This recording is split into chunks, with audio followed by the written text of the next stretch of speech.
Welcome back guys, PC Basic Tips. Update tayo dito sa sa GB box na binili namin sa Quiapo. Ito, nabili namin to sa Quiapo. Set na kasama na tong rack na no. Yan. May isang set bali siya. Bali, di ko na sasabihin kung magkano yung halaga. Basta sa Quiapo namin nabili. Tapos naka-discount kami. Ngayon ipiplex natin sa inyo guys yung quality nito. Saka yung kung maganda ba siya. Ilibot muna tayo.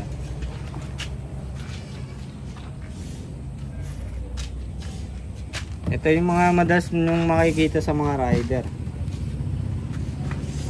Tapos dito ito kasi maganda dyan eh. Ito pwede ka sumandal. Ano to? Pong. Pwedeng sumandal yung back ride nyo dito. Tapos yung brand nya H&J alloy box. Alloy ba talaga ito? Alloy yan, alloy. Tapos tingnan natin loob. Quality. Yung quality ng loob. Ito pala yun. Tapos yung lock nya yan, no? Pag nakataas, ayan, lock. Pag binaba natin, may logo naman eh. Parang may logo naman. Unlock. Tapos, pipindutin natin yung ilalim.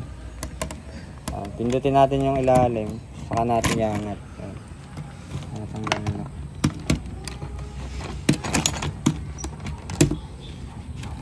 Ito yung logo. Ganda ng logo guys. Malaki to, malaki kasi yung full face helmet dito. Wala na kaming dalang full face eh, pero kasi yung full face helmet dito. Yung malaki talaga yung mga original na helmet. Evo kasi. Ano ng quality mo. Lagayan ng lagayan pera. Papeles. Yun. Easy to use lang, easy to use.